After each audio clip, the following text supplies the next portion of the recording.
அனைத்து விவசாயிகளுக்கும் வணக்கம்ங்க.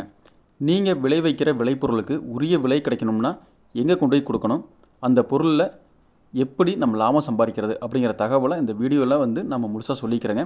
ஸ்கிப் பண்ணாமல் பாருங்கள். அதுக்கு முன்னாடி மறக்காமல் நம்ம ஏக்யூஎஸ்சி குரூப் யூடியூப் சேனலை சப்ஸ்கிரைப் பண்ணிக்கங்க. இன்ஸ்டாகிராமில் பார்த்தீங்கன்னா ஏக்யூஎஸ்சி குரூப் இன்ஸ்டா சேனலை ஃபாலோ பண்ணிக்கங்க. வாங்க வீடியோக்குள்ளே போகலாங்க.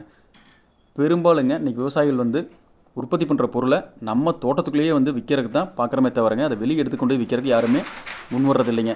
என்ன காரணம்னா, நமக்கு சோழி தொந்தரவு, மாடுன்னு பார்க்கணும், எல்லாமே சிரமங்கள் இருக்குது. ஆனால் அதையும் தாண்டி நீங்கள் உற்பத்தி பண்ணுற பொருளை விற்கணும் அப்படின்னா நீங்கள் உங்கள் இடத்துல இருந்து அந்த பொருளை ஷிஃப்ட் பண்ணி தான் ஆகணுங்க வேறு இடத்துக்கு.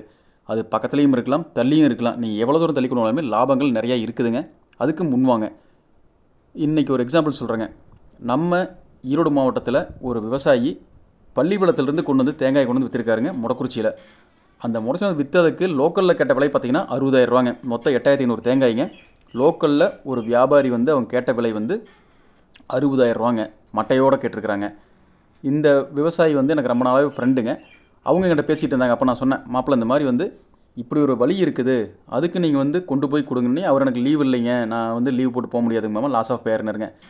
எவ்வளோ உங்களுக்கு ஒரு நாள் சம்பளம்? 1000 ரூபாய்ங்களா? லாஸ் ஆஃப் பேர் ஆகிட்டு போகுது, நீங்கள் அந்த இடத்த கொண்டு போய் சேல்ஸ் பண்ணுங்க அப்படின்னு சொன்னாங்க. அவரும் காய் உரிக்கிற காலில் கொண்டு போகிறக்கு சிரமமாக இருக்குலாம் சொன்னாருங்க. நான் அவரை வற்புறுத்தி தான் கொண்டு போய் வச்சேங்க. இந்த மாதிரி காய் இப்படி எடுத்துகிட்டு போங்கன்னு சொல்லிட்டு. அவர் லோக்கலில் உரிக்கி கேட்டிருக்காருங்க.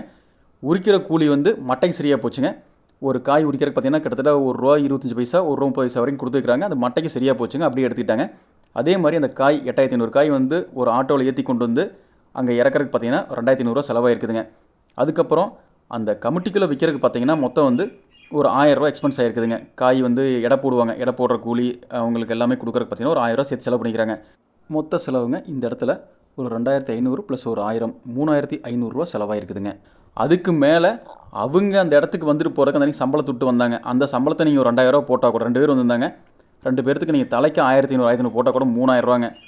மொத்தமாக ஒரு 3,500 ப்ளஸ் ஒரு 3,500, ₹7,000 செலவுங்க. ஆனால் அவங்களுக்கு கிடைச்ச லாபம் பார்த்தீங்கன்னா, அங்கே கேட்ட விலை 59,000ங்க, இங்கே அவங்க கொடுத்த விலை 93,000ங்க.